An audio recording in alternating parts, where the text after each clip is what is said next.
What is up? Welcome to another edition of the Utilization Report Debrief. I'm Marcus Grant, joined by Dwain McFarland, and here we are about midway through the month of June. We have been doing best ball drafts forever.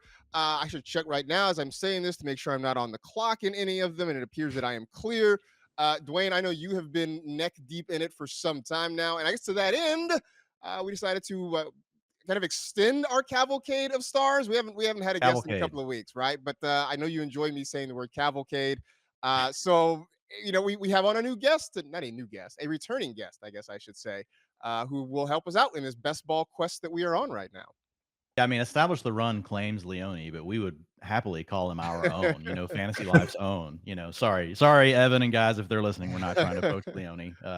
But yeah, I'm 92 drafts in, not all Best Ball Mania, but Best Ball drafts. And I mean, I would love to have had Leone on here already. I think last year we had him a little bit sooner because super, super sharp player. If you guys do not know who Mike Leone is, you've got to go over to Establish the Run and check out all of his work. He just released an article this last weekend, Strategy, How to Win Underdog's Best Ball Mania. I mean, like that's a good headline, Pretty good Leone, hook because I right think there. I think everybody would like to win millions of dollars. So, great intro to the article.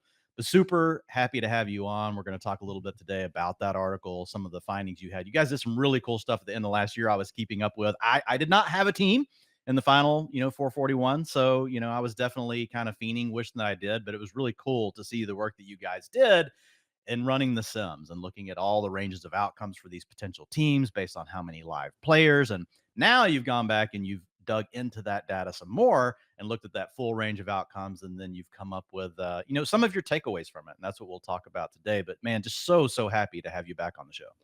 Yeah, thanks for having me back on. I write the article, not the titles. There's somebody else. My title would be like historical data for Best Ball Mania, some sort of Some nerd title. SEO So person, the SEO person says, no, Leone, we're going with this. yes, exactly. But yeah, I was excited to dig in because last year when the finals came around, we used our weekly player simulations that are correlated that we use for DFS, and we applied them to the Best Ball Mania finals in order to kind of see like which teams had the best chances of winning. So this offseason, I went back and looked at it in light of how those teams constructed their roster, how that compared to all the other playoff teams or all the other teams drafted in Best Ball Mania, which was a fun exercise to do because when I did the manifesto last year, I sort of like estimated some playoff stuff, which helped grow the sample, but you lose some of the nuance of those 3 consecutive weeks and the pod variance and things like that. So it was cool to kind of, you lose the sample size a little bit just looking at the 1 week, but I do think we glean a bit more of the nuance of how the Best Ball Mania tournament's actually structured. Well, you broke it down sort of into four different buckets, if you will. Stacking, you had live players, ADP value, positional allocations. We'll try to get into as many or all of them if we can. Let's just start at the top with stacking because that's the one thing that everybody seems to mostly agree on, right? Like that's the one thing everybody's trying to do. You're grabbing a wide receiver and you're trying to somehow line it up with a quarterback or a running back or what have you. Um, when you look at a tournament like this, where so much is at stake and when you looked at the numbers for the teams that made the playoffs versus the teams that didn't make the playoffs, how much was stacking crucial to having that success? Yeah, it's definitely critical. I defined a stack as just any quarterback on your roster paired with a pass catcher. So I didn't include running backs in the stack, but wide receiver, tight end. And if you look at all playoff teams and the number of quarterbacks they had stacked with at least one pass catcher, the teams, for example, that didn't have any quarterback stacked with a pass catcher but made the Best Ball Mania playoffs, those teams in general had like a 26% reduction in terms of their chances of making it to that week 17 finals. Whereas the teams that drafted 2 or 3 quarterbacks had anywhere to 4 to 20% increase in their odds of even just making the finals. And then when we look at the final themselves, the expected value of those rosters based on the prize pool and whatnot were a lot higher for those teams that were stacking 2 or 3 quarterbacks. Those teams had there were 441 people in the finals last year. So about a 0.23% chance of winning just like based on pure randomness if you stacked 2 or 3 of your quarterbacks, you were above the odds of randomness in terms of your chances of winning based on our simulations. If you stack 0 or 1, you were low, and 0 in particular, you were really, really low, because it's just hard to win a tournament with 400, 500 people without that type of correlation. You can win one with 10, 12 people, but when we start to get that big, there's going to be 1 or 2 games that goes off in week 17. We might not know what they are ahead of time, but when those games go off and that quarterback goes nuts, he's going to carry teammates with him, and it's just going to be more likely than not that you need that pairing. So funny. Like I think back to, I think it was 2014, maybe 13. I was in the FFPC, that 3-week race that they have at the end.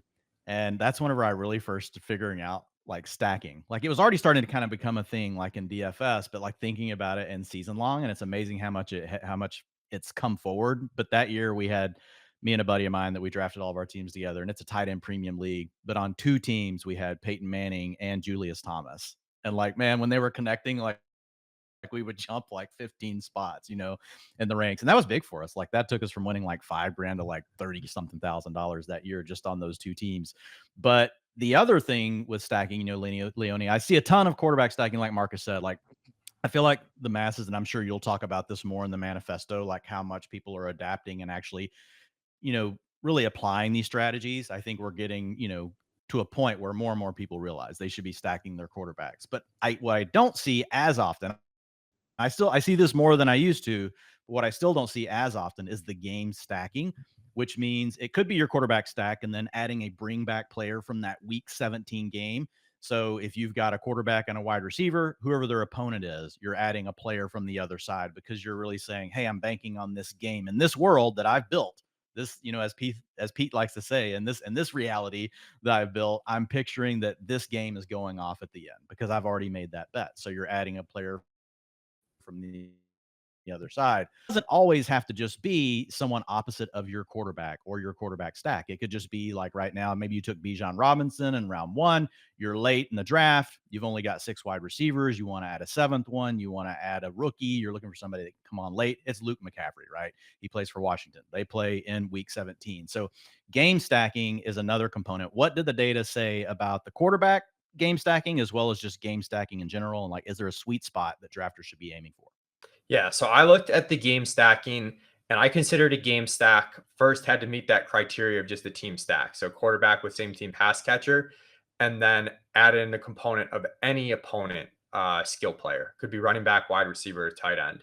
That's what I considered a game stack. And if you look at the teams that made the finals, a third of them had 0 of their quarterbacks game stacked. So they could have been regular team stacked, but they didn't have that opponent bring back with them, which is quite a lot. Another third only had 1. And both of these buckets had a negative expected value relative to that of average. The teams that had 2 or 3 game stacks saw a really big increase in their odds of winning the tournament, even just their odds to top 10. And this year's Best Ball Mania finals, the top 20 payouts are a lot flatter than last year. But even getting into that top 20, it was really critical that you sort of had this extra correlation and these stacks. And we hit on the upside part of it already, but there's also another component, which is just like reducing the number of things that you have to get right. You just kind of stack a game, that game goes off. There's the odds of those players on those teams all are lifted by one common thread that ties them together, as opposed to saying I need Patrick Mahomes to go off, and then Mark Andrews to go off, and then Stephon Diggs to go off. And there's just no correlation. You need to hit like a 3-person parlay instead of just one thing happening. So it was really critical. The other sort of like meta to it, Dwain and Marcus, that was interesting is if you looked at all playoff teams, the people that stacked week 17 more heavily were more likely to advance to week 17 than the teams that didn't, which on its face makes that no part was sense. weird to me. I Yeah. was like, Yeah. yeah. So that shouldn't happen because week 17 hasn't happened yet. Like you're setting it up to do well in week 17, not 15 or 16. So I do think though that like uncovers an interesting bias whenever you're looking at the historical data where it's like, is it the strategy itself that is good, or is it just the people that are using that strategy are like better drafters than the average drafter? And I kind of think that's what we saw. Like the people who were drafting with week 17 in mind as like a cohort were probably better drafters than those that weren't, which is really the only logical explanation for those teams being able to get to Yeah. week 17 at a higher clip. So that's interesting. I think that applies to lots of different ways you like break down roster construction and stuff. It's just harder to tease that out, whereas we kind of had a very clear variable to isolate and tease out. So I found that, my nerd self found that part to be quite interesting. As far as the mini correlation stuff that you mentioned, like Bijan with Luke McCaffrey, but not having the quarterback, I didn't break that down specifically, but I do think sometimes people, when they'll read an article like this, they try too hard to like check the boxes exactly by the way I defined things. And you got to think critically. Like sometimes there's not going to be a good bring back on your quarterback, but that doesn't mean you can't do exactly what you're suggesting, Dwayne, which is like get that correlation in another way. And, the more correlation you have in your lineup, even if it's not necessarily tied to the quarterback, the better. Yeah, when your quarterbacks get sniped, like if I've already started building out that game stack and I like it, it's like a lot of times I'll just continue on with it. Like I try to figure out what my pivot's going to be and planning ahead, like quarterback, how am I still going to get a QB stack set up with hopefully a game stack as part of it. But like especially if the value is right, like, and I'm not having to reach for it and I can still keep setting it up. I had that happen to me yesterday in a draft. Like it was just a weird quarterback draft where people were taking uncorrelated quarterbacks like the whole draft. It just never stopped. And so I just found that was the kind of draft where I was like, well, I've already set up this Kansas City Pittsburgh thing. I'm just going to lean into it. I'm going to go ahead and take Roman Wilson here. I took Pat Fryermuth. And then at the end on that one, I just went ahead and threw Justin Fields on top just because I didn't like my quarterbacks and I was looking for upside. But yeah, I think to your point, it does come down to, adapting. And I think what you were mentioning, with the game stacking, and it not necessarily making sense because week 17 hasn't happened yet. But I admire drafters. Like I will sit and even though I'm doing so many, I will watch the way other people draft. And I can tell you when I think I see a good drafter. And it's usually because I see them adapting. They're adapting to Mhm. how the draft has played out. And I can also tell like they're planning their steps ahead. And it's just, it's a fun thing to watch. So it's fun when you get to do it as well. But I think to your point, you've got to be prepared. Like just the draft can deal you some weird things, but you want to maximize every single draft you do. Not all of them are going to be perfect. So knowing that you can still game stack, I think is important. I know you talk about the week 15, 16 versus week 17 and not having to prepare you for those previous weeks. I thought you sort of touched on that earlier in the piece when you talked about trying to discern the best strategies from the most common strategies the best players use, and it feels like that game 17, the week 17 game stack is really just a common strategy that good players use, which I think is sort of what you're kind of leaning into Yes. there. One thing I thought was interesting, though, you talk about how teams that went after elite quarterbacks generally did not perform as well. I don't know if you have a theory on why that is. Is it potentially because of what you've missed out on earlier in the draft, or was it just that it just happened to be a weird year where it didn't work out? I think it's mostly a weird year where it didn't work out. I mean, I think it might be a combination of things. And that's always what's interesting looking at the historical data is like figuring out, why this happened exactly, like what caused the data to spit out and like, is that likely to continue? We had some late round quarterbacks that smashed in terms of like CJ Stroud in particular. Hurts, early on didn't have like the best year, especially obviously down the stretch. And also the elite quarterbacks, because they had kind of done pretty well a year before, started going a little bit earlier. Yep. And now we're seeing the opposite to an extent this season where, I've been drafting a decent amount of Jalen Hurts and Josh Allen because they're falling a little bit later, as opposed to going at the 2-3 turn, you're getting them more at like the 3-4 turn. And I think that's a meaningful difference. So each year, the player pool is going to dictate what your strategies should be. And the season can only play out one way. I think with tight end, you see this a lot too. It's like, oh, elite tight end's terrible if you look at last year's data. Well, Andrews missed time. Kelsey had a down year. And then Sam Laporta and Trey McBride had like two of the best late round tight end seasons ever. That's probably not going to happen again this year. And Laporta and McBride are like guys that are now entering their prime and they can be considered elite tight ends. So you do have to be careful when you're looking at that data to just blanket, just assume the strategy is going to apply year over year. And I think with the elite quarterback and elite tight end, there's definitely wiggle room, particularly with elite tight end, that you still want to do those strategies this year, even though they didn't work last year. So, Leonie, we'll kind of pivot here to like the next topic you had, which, in the article. And again, folks, you go check it out over at Establish the Run. They've got this article up for free. It shouldn't be for free. This is really great. So it's cool that you guys are allowing everybody to see this. So you guys go check it out. But you talked about live players. So players that you have on your roster that are not scoring a 0 at the end of the season. We know injuries could be part of that, but it could also just be you've got an older player that gets phased out because the team's not playing well. There's a lot of different things that can happen there, but I'll kind of package this up into a two-pronged question for you so we can knock both things out here. But first of all, like, just how important was it, like, having those live players in week 17 versus not having them? What did the data say? And then some of that's luck we can't control, but do you have some advice for folks and the way they think about when they may be drafting their teams and also the types of players they may be targeting in their drafts where they can help?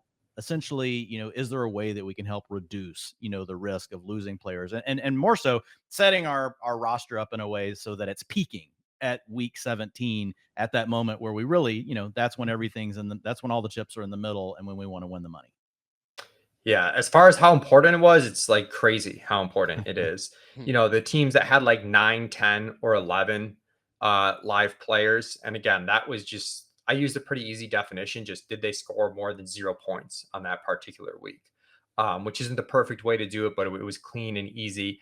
Those teams, there were 28 of those teams with 9, 10, or 11 live players. Their average win probability over all those teams to actually get the first place prize was 0.05%. You look at the top 2 buckets, teams that had 17 or 18 live players, 18 being the most that you possibly could have because that's the roster size.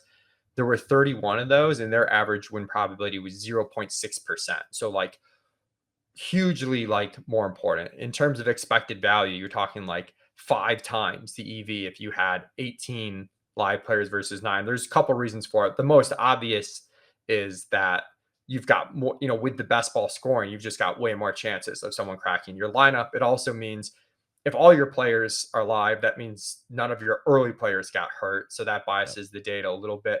But there's also something with the differentiation. There's a lot of overlapping players heading into week 17. If you've only got 10 live players, it's going to be hard for your combination to differentiate from someone who might have a similar mix of players and then 3 or 4 extra guys that could crack the lineup and really make them different than you. So that's why it was so important. As far as controlling it, I do think like the vast majority of this is luck. I think stemming from that though, if you're drafting, ideally if you controlled when you drafted, you might want to wait till like July. I'm drafting now because it's fun and I won't max the contest if I don't now, but you might want to wait till we get some camp news, especially with those later round picks. Like they're just much more likely to be complete wastes of a pick now versus later. I might draft more like late QB teams, early on in the offseason when those round 16 to 18 skill players, we really just don't know where they are on the depth chart. And then when we have a better idea come late July, August, I might switch up my strategy a little bit. I'm going to be careful now, particularly with those like 4th to 6th round rookie running backs. Like we're excited about them. Like they might have upside.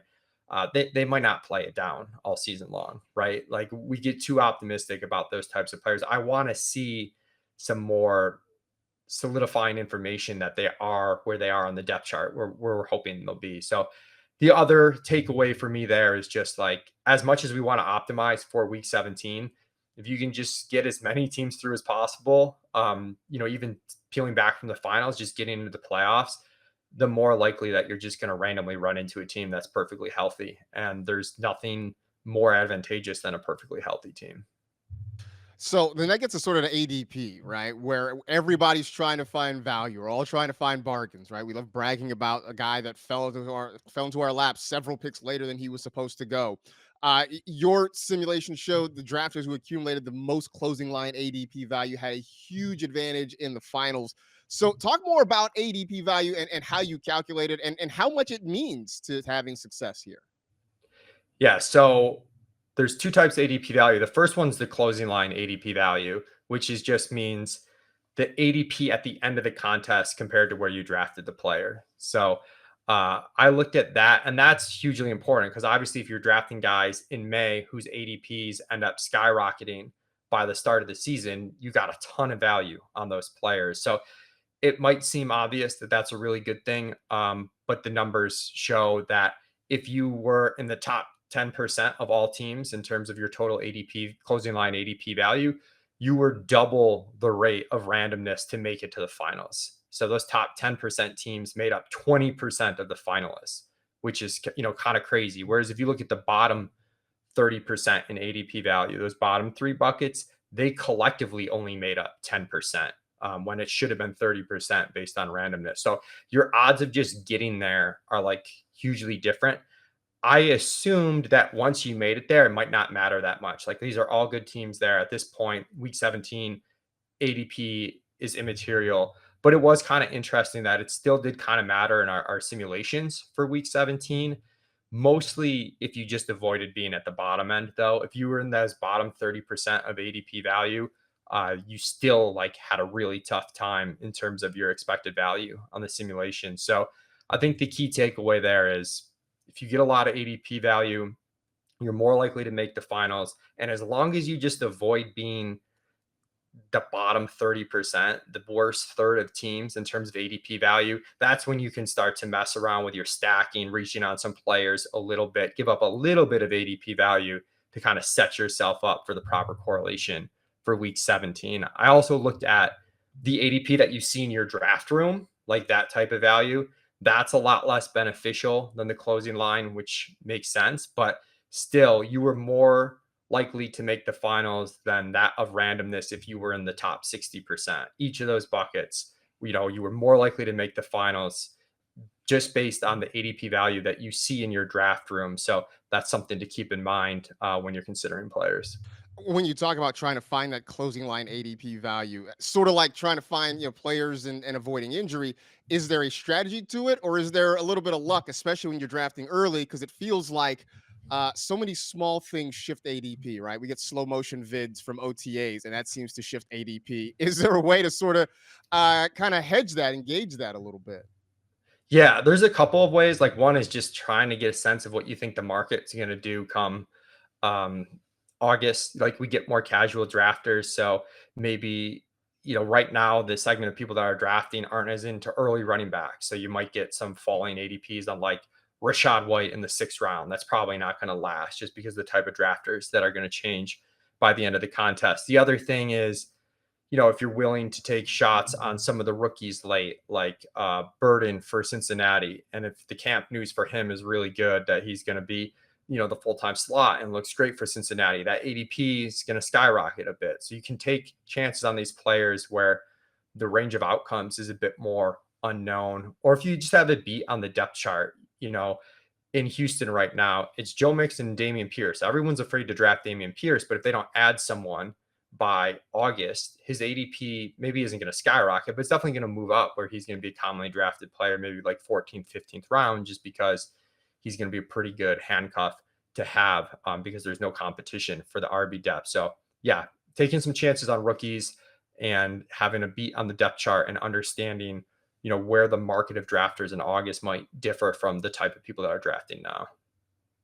Kind of following up on, that was a good follow up from Marcus. Like another thing I think about with ADP value, and when I'm getting it, I know that it isn't the same as closing line, but also, I mean, I think if you're getting ADP value in your draft, there's a chance that's going to still end up as a good value, right? By the end of the season. It's the data point we Right. have now. But it's like I get to these points in the draft where my toughest decisions honestly come between that ADP value, especially if you're still like in the first 10 rounds where we know ADP is worth more than like in the later rounds. I really don't even worry about it. I'm pretty much working on my game stacks and things like that. But there are these moments where it's like, man, this guy's like 15 picks past ADP.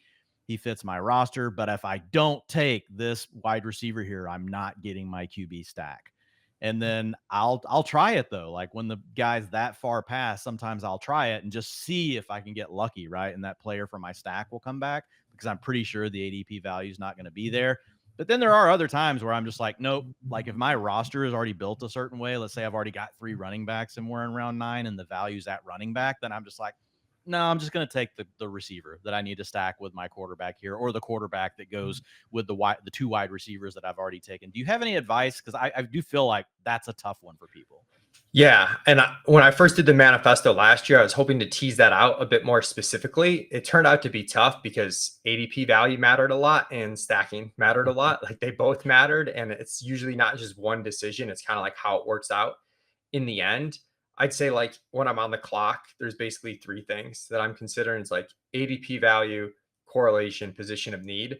And if the player checks like 2 of those 3 boxes, I can kind of Yeah. ignore what's going on with the third section and not worry about it too much. I did try to do some sort of conversion, and I found like on average, a round and a half of ADP value is like the break even point on a stack, but a round and a half early is way different than a round and a half late. So that's kind of Gotcha. like, your 8th, 9th round, middle of the draft. Like a round and a half is like almost worth it, but you got to be comparing the players you're considering, like the differences of their ADP, like what's on the board. So there's a lot that goes into it. And like you said, Dwayne, like it matters, like how important is it to your team? Like if I've taken Nico Collins and tanked out early, like I'm probably going to reach on Stroud or make sure I get Stroud and not let him slip, even if I think he's a bad value by my rankings. That's pretty important to that team working out. But more times than not, I am the greedy drafter.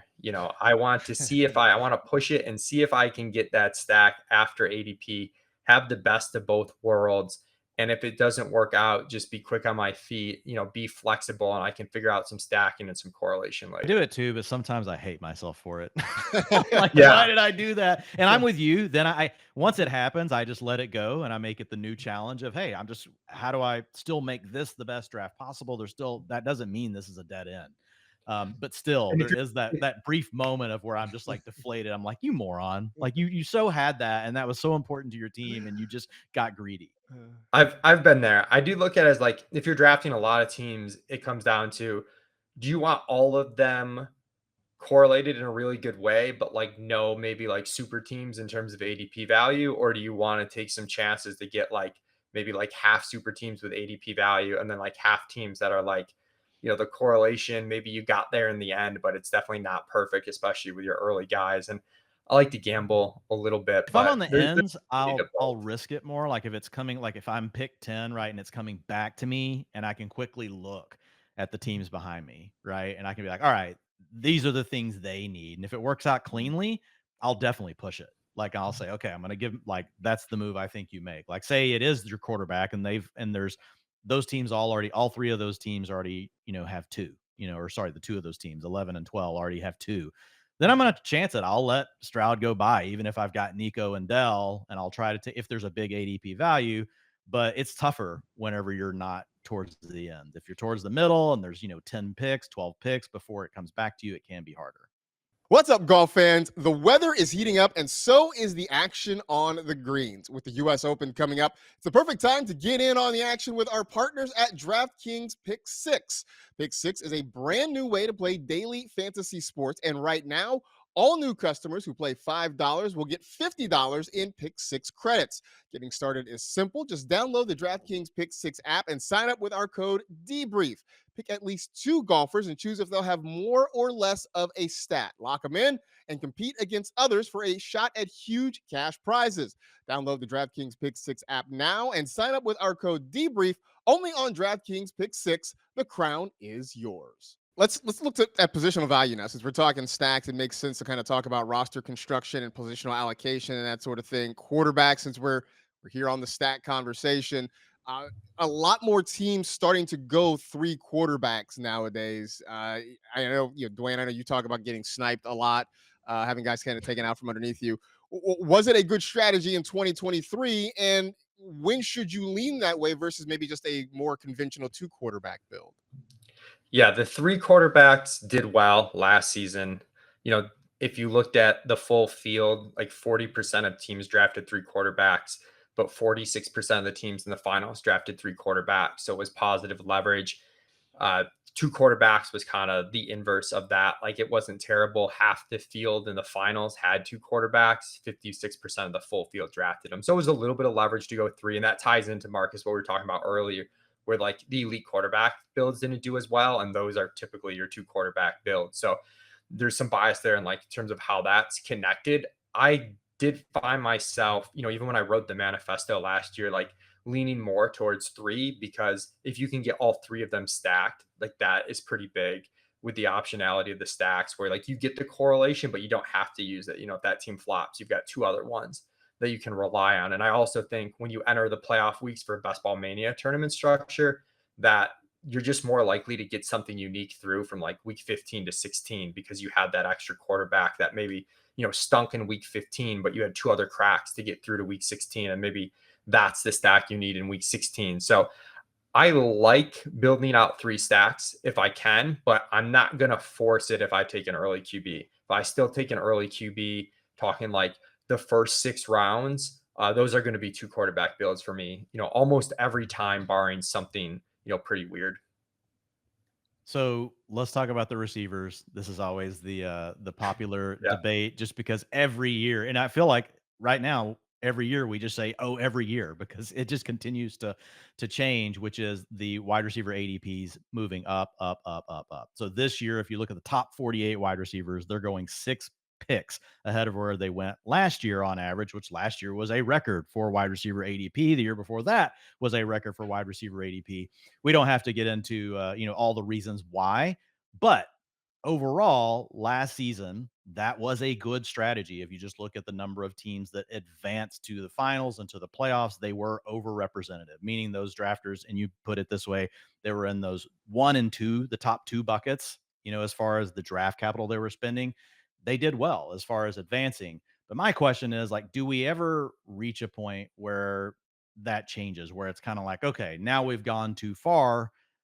I struggle to find a counter to this strategy, to be honest. I find myself wanting to Yeah. draft wide receivers early, even though the value's not what it used to be, because the problem is if you wait, like, you're screwed. Like, because people don't ever stop taking them. Back in the day when you did, you would take your 3 wide receivers and wait on running back, even though other drafters were taking running backs early. Not everyone was taking wide receivers. Like, I still found it easier to find that running back value that could complete my team. But now, if I'm waiting at wide receiver, I just feel like if I don't have at least 4 by round 8 or 9, I feel pretty terrible about my team.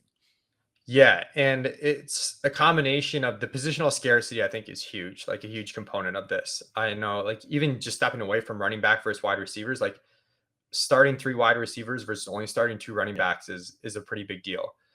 Then you do have the component of the talent probably mattering a bit more, definitely mattering a bit more at wide absolutely. Yeah. receiver than at running back.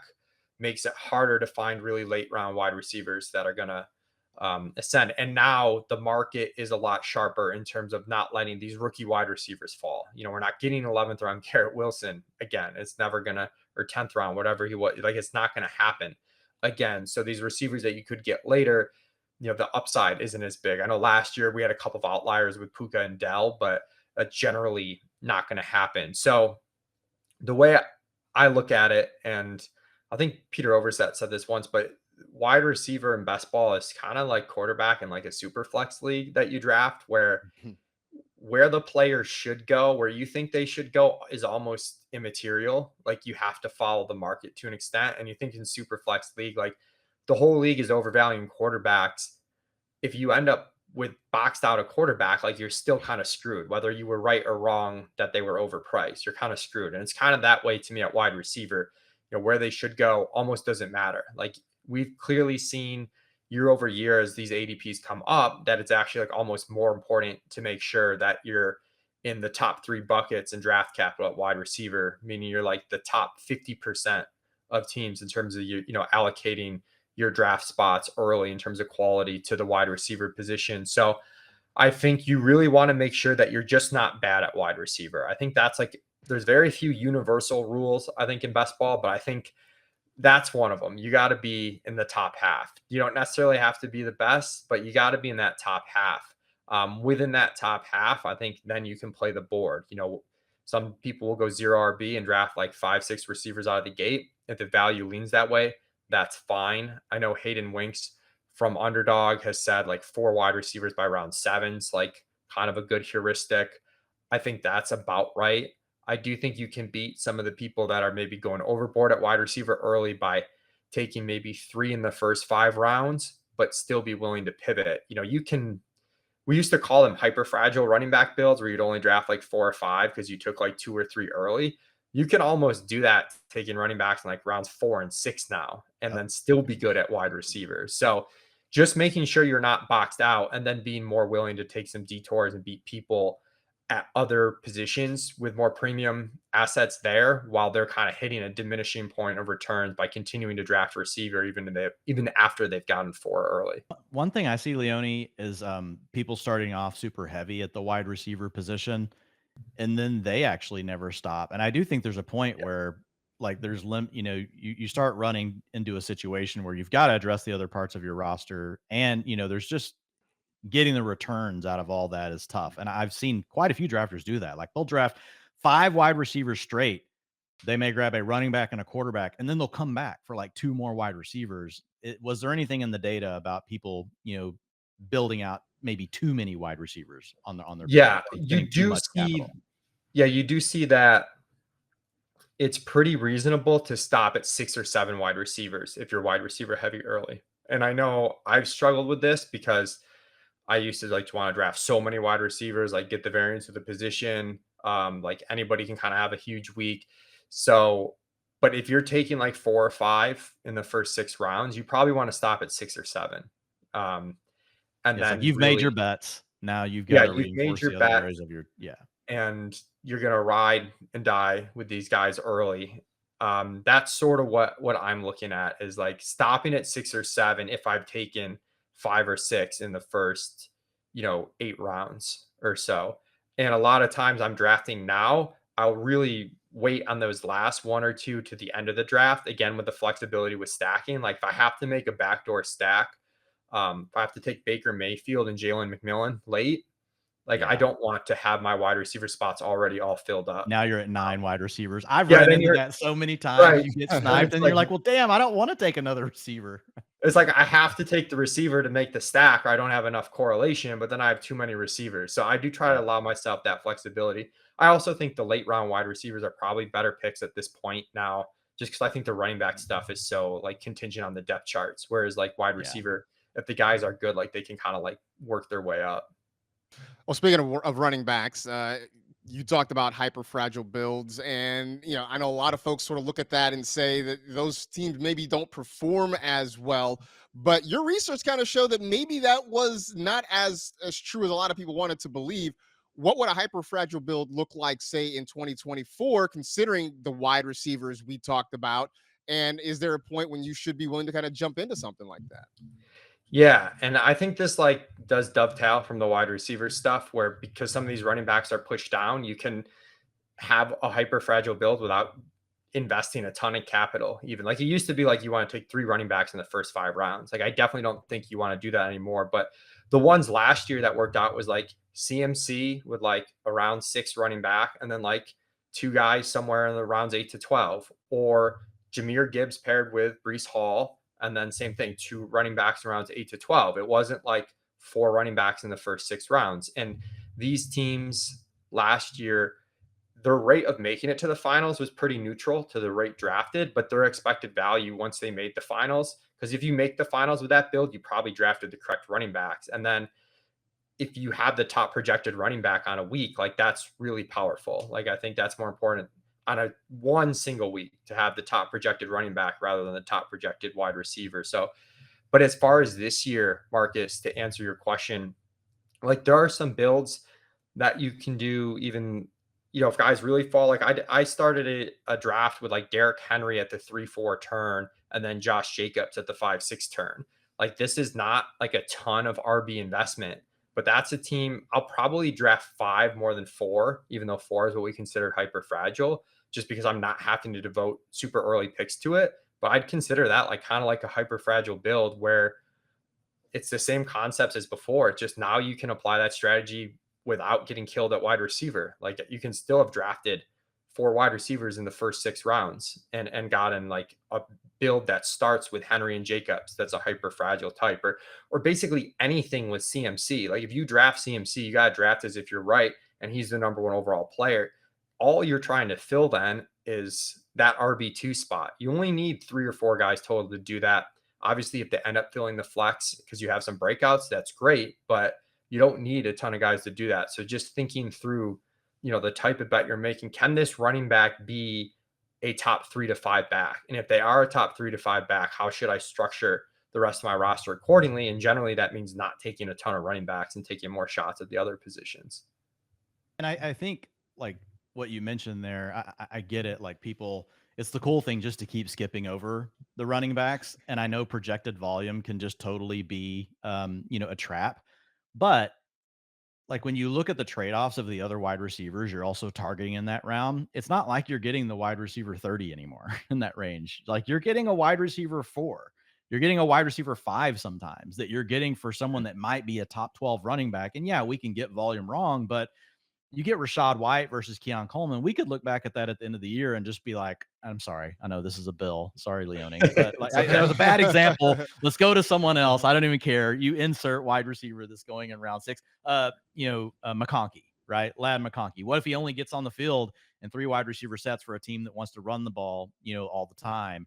And you look at the running backs you could have gotten in round 6. Joe Mixon falls to you there. I get it. Joe Mixon's completely dusty, but it's a pretty wide open. It's a pretty clean depth chart for him. We mentioned Damian Pierce earlier. Like it won't surprise me even if Joe Mixon's terrible, like that he outscores Lad McConkey by 100 points. I mean, so I think there's also that once you get in that range, the trade-off costs aren't crazy. So even if you took Bijan in round 1, you get Mixon sliding to you in round 6. Well, now that's a potential hyper fragile build, and you didn't have to spend, like you mentioned, that second or third round pick. So yeah, I like that. That's one I've been thinking about more because I do find myself just falling into the pattern of, oh, well, I took Bijan or I took Breece Hall because I do love them in round 1. And then I'm like not coming back to running back a lot of times until round 7, 8, 9. I'm not touching it. But I've been trying to make myself say, Dwain, be open to Pacheco in 5, be open to Rashad White in 5, be open to Joe Mixon in 6. So I'm trying to be better about that. Yeah, So and yeah, it's go not ahead. a build I think you want like a ton of high percentage of your teams on, but as you said, it's like being open to it. I think like taking the value where you can those first 6 rounds. Again, as long as you're not bad at wide receiver through the first 6 rounds, I think almost anything can work if you're intelligent about filling it out in rounds 7 through 18. So yeah, just being open to that early value and then making the capital like adjustments that you need to from there on out. Yeah. And man, I have to say, like, I really respect the way you lay all this stuff out because I think you do a good job of giving people the information. You're dissecting it, you're really digging into it, trying to give them an edge, but then also always balancing. Like, hey guys, there's a lot of factors that play into way a season last year played out, right? You already mentioned it earlier with like the elite quarterbacks, what kind of happened there and how that hurt. And then we're going to talk about tight ends now. And Travis Kelce, obviously not having a big season, that hurt. Mark Andrews gets hurt. So elite tight end didn't do as well, but the 3 tight end builds did really well. But I'm not into that this year. Like last year I was, because I was actually like, I liked Laporta. I liked Luke Musgrave. I liked a lot of the rookie tight ends that I felt had pretty clean depth chart situations, even though historically rookie tight ends haven't done well. And that worked out great. But this year I've been talking a lot about I like getting and when I say elite tight end, let's just say a good tight end. I think of rounds 4 through 6 as like the quarterback tight end alley. Like I love all the quarterbacks and tight ends from rounds 4, 5, and 6. And on 70% of my teams, man, I've drafted a tight end 1 by round 6. But a lot of people they're like, oh man, don't you know, like tight end, taking a tight end earlier, that doesn't work. Like last year it was all about taking, and I'm like, guys, like, but the ADP, the way the player pool is and the different players that we're talking about this year, things have totally changed. So what do you say, to something like that? Yeah, I mean, you could also point them to the data 2 years ago when Travis Kelce smashed, and everything would say like you have to No draft one an elite, wants to hear that, Leone. which is basically just saying Travis Kelce had a great In the season year 2 before years that, it was ago. Mark Andrews that had the Yeah, huge advance so rate. Yeah. there's also in Best Ball Mania, I think a lot of the sharp drafters are on elite tight end with the way the playoff structure is and getting that single week upside where you might be able to get lucky and manufacture some really high scoring weeks at other positions. It's a little harder, even if you've got 3 tight ends, to kind of the ceiling is just kind of capped on those guys from a volume perspective, where even if they have a very good week, it's like not a great week. I think that angle is correct, maybe a little bit overplayed, just because like even if you play DFS, you see lots of weeks where the best move at tight end is just to go cheap because none of Yeah. them do well. And I think people kind of overlook that aspect of it. They only look at the positive. So I am more elite tight end than not. I'm not quite at the 70% marker. Part of that just differences Yeah, in like player. Kittle's my cutoff for that. Like Kittle and Pitts. Like I usually by the time Kittle and Pitts are there, Yeah, I like I think was adding it Kittle. up last night, it's like right around 65, 68%. Yeah, Kittle ADP of 67, tight end 7, ADP. I think that is the cutoff. That's the cutoff I would use. I think Laporta and McBride are a little bit overdrafted, which Yeah, I think Laporta, my problem with him, man, is when I draft him, a lot of times the value that I love the most in round 4 and 5 is still a tight end. And Mhm. I don't mind doing some bully tight end teams, but I don't want to draft a ton of them. Yeah, I think if you're doing bully tight end, you really want like the ADP value to have lined up where you Yeah. got two fallers. If you take two like at or ahead of ADP, I think you're restricting the upside of your team a bit. I have a lot of pits though, so I guess my take on the elite tight end stuff is like I think the past data is like almost immaterial in terms of like breaking down the construction stuff. I think elite tight end is one of the better strategies out there. I'm not quite as gung ho about it as I know some drafters are. I'm not at 70%. I'm maybe more like, So Dwayne, you need to 45 dial to it back. 50%. I don't think you have to. It's if you like Well, and it's also the way McBride as things are going right now. I mean, I don't yeah. know what these ADPs are going to look like, for sure. And, 6 weeks from now, like how will people feel about the tight ends? Are they going to move up? Are they going to stay where they are? I don't know for sure. Yeah, and the three late tight ends, there's definitely a lot less guys, I think, in terms that you can make an argument for a huge breakout. I think there's some interesting names out there. I was kind of bummed about the Tucker Craft injury. That was one that I was like targeting late a good bit. I think there's guys like Noah Fant who, Yeah. look like they're gonna have a better runway to targets than they did previous year, and they should have some good weeks together. But it's not like he's gonna just randomly break out and have like a top six tight end season. Confession, Leone, how often are you letting Dalton Kincaid go by when you've already drafted Josh Allen in round 3? Are you letting him go by in round 4 and trying to see if he comes back in 5? Or at that point, if you're just like, Ooh. I'm 5 or 6 spots off of ADP, I'm just taking Kincaid. I mean, I'm probably making the reach on Kincaid there if I Yeah. have Allen, and that's where I'm like building again, just putting it all together. That's like a zero RB team then, right? Like Yeah. I need Yeah, my you can't wide have running backs receivers. in your first 3 rounds, yeah, or Yeah, if 2 you're rounds. taking onesie detours in rounds 3 and 4, that's where I'm going zero RB and making sure I'm good at elite wide, at wide receiver, so I don't fall behind there. But yeah, I guess I have a boring answer on the elite tight end, which is I think it's good, but not like as amazing. I just seen so much out there on this strategy so far this year, and I'm not like that gung ho on it. Yeah, no, makes sense. I personally am an elite tight end guy, but I definitely see the value in maybe not leaning too much into that at some point, just for variance situations. Mike, as always, great stuff. We can go find the article over at Establish the Run, and the manifesto. The latest version of the manifesto is coming soon, correct? Yeah, I'm hoping to, I think maybe slow release a section at a time over the next month or so. It's basketball season's crazy now, Marcus. You were saying at the top of the show how we've already drafted so much and whatnot. I feel like if I don't get this out by the end of June, it's gonna be almost useless. So I'm hoping to have it released over the next 2 to 4 weeks. Yeah, I mean, we've done a ton. We're not even the 4th of July yet, and people are already doing a ton of drafts. We still have, in theory, we have a lot of summer left to go, but people are already neck deep in this stuff. Mike, as always, appreciate it. For the uninitiated, where can they find your stuff? Yeah, over at Establish the Run, you can also follow me on Twitter at Two Hats One Mike, and my podcast, Establish the Edge. Episodes are a bit sporadic, but I just recorded one this morning that's to be released this afternoon. Kind of talk about some of the stuff we did today about like the historical data and the limitations of it and like how to use it properly. Awesome. Good stuff as always. Say what's up to Evan and Adam and all the rest of the folks over there at ETR. You're doing great work. We certainly appreciate it. Be well, man. We'll talk soon. Yeah, appreciate it. Thanks so much for having me on, guys. All right, and that will pretty much do it for this edition of the Utilization Report Debrief. By the way, while you're going to establish the run, once you're done there, head over to Fantasy Life as well. Check out all of our tools, all of our best ball content as well. We got ADP rankings, all sorts of things there. And as I always say, sign up for the newsletter. Comes to your inbox every day for the low price of free $99. Shout out to James Lynch, as always, for putting this thing together. For Dwain McFarland, I am Marcas Grant. It's been the Utilization Report Debrief. Enjoy the week, everybody. We'll talk to you again real soon.